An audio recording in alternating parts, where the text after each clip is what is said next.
J'ai un électrolyseur au sel, mais mon taux de chlore n'augmente pas.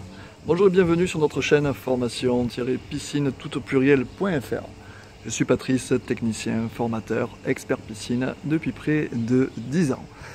Aujourd'hui, je vais vous faire un tuto un petit peu plus technique concernant l'électrolyseur au sel et j'espère qu'il vous servira à comprendre comment il fonctionne. Ce qu'il faut savoir sur un électrolyseur au sel, c'est qu'il va produire du chlore par rapport à un certain taux de sel qu'il y a dans votre piscine, que votre piscine en ait besoin ou qu'il n'en ait pas besoin, ou qu'il y en ait assez ou pas assez tout simplement. Donc sur l'électrolyseur au sel, quand la pompe de filtration fonctionne, l'électrolyseur fonctionne. Si bien sûr tout est en bon état et si bien sûr le taux de sel est correct et que les paramètres de votre piscine, les paramètres chimiques, sont aussi corrects.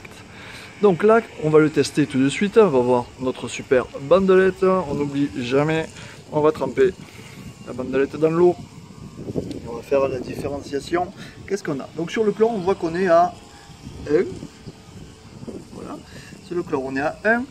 Sur le TAC, on est l'alcalinité, on est juste en dessous du 80, donc ça va, tout va bien. Le pH est forcément correct aussi, on est vers le 7-8 à peu près. Donc il est en train de se réguler, de baisser, il va baisser automatiquement parce qu'il y a un régulateur de pH, ça va le baisser jusqu'à 7,2. Et le stabilisant est entre 0 et 40, c'est très bien. Donc, on va partir du principe que le stabilisant dans votre piscine est correct, bon, comme il est correct, mais surtout du principe que le sel, le taux de sel est correct. Ici, le taux de sel est à 4 grammes par litre, voilà, donc c'est tout à fait correct. Alors, ce qui se passe, c'est que le taux de chlore n'arrive pas à monter pour la bonne et simple raison que actuellement les piscines sont très élevées en température, on est entre 28 et 30 degrés. Si dans ce cas-là, en tout cas précisément dans ce cas, la piscine était à 0 hier au niveau de la chloration, aujourd'hui on est monté très légèrement. Ce qui se passe, c'est que l'électrolyseur au sel ne pourra pas produire le taux de chlore nécessaire pour remonter votre taux de chlore rapidement, surtout avec les pollutions qu'il y a en ce moment entre le soleil et les baigneurs. En ce moment, tout le monde se baigne dans la piscine et donc les pollutions sont importantes.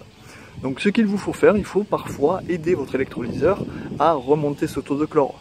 Et dans ce cas-là, il va falloir y rajouter soit un petit peu de chlorochoc avec de l'hypochlorite de calcium, soit un petit peu de chlorochoc avec des chlores en galets, les petits galets de 20 grammes, que je ne conseille pas trop parce qu'il y a quand même des produits que je n'aime pas trop dedans. Voilà. Donc je ne saurais que mieux vous conseiller de mettre un petit peu d'hypochlorite de calcium, histoire de remonter un petit peu le taux de chlore de votre piscine et d'augmenter votre temps de filtration. Parce que vous vous souvenez que si votre filtration fonctionne, votre électrolyseur fonctionne. Si l'électrolyseur fonctionne, il produit. Et donc plus la filtration fonctionne, plus votre électrolyseur fonctionne. Et donc plus ça va produire du chlore pour éliminer tous les développements d'algues, tout ce qu'il peut y avoir à l'intérieur, et donc éviter le verre qui se dépose sur les parois. Voilà, n'hésitez pas à vous abonner à notre vidéo, cliquez sur la petite notification, la petite cloche en bas à droite de notification, likez, partagez, commentez notre vidéo, cela nous fera très plaisir.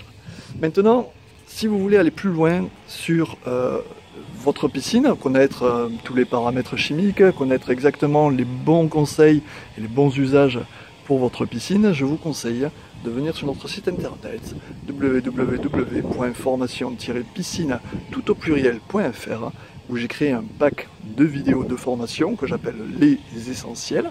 Ce pack de vidéos formation s'adresse à toutes les personnes possédant une piscine et manquant un petit peu de connaissances sur la chimie, sur le nettoyage, sur le local technique. Ces formations-là donc sont à la portée de tout débutant, novices ou personnes qui commencent à un petit peu connaître la piscine. Ce ne sont pas des formations qui sont pour les experts déjà de piscine, parce que justement nos formations-là sont faites pour éviter que les gens aient des problèmes dans leur piscine, donc en leur donnant les bons usages, voilà, de la part de professionnels. Donc voilà, j'espère que cette vidéo vous aura plu. Si vous voulez aller plus loin, venez sur notre site internet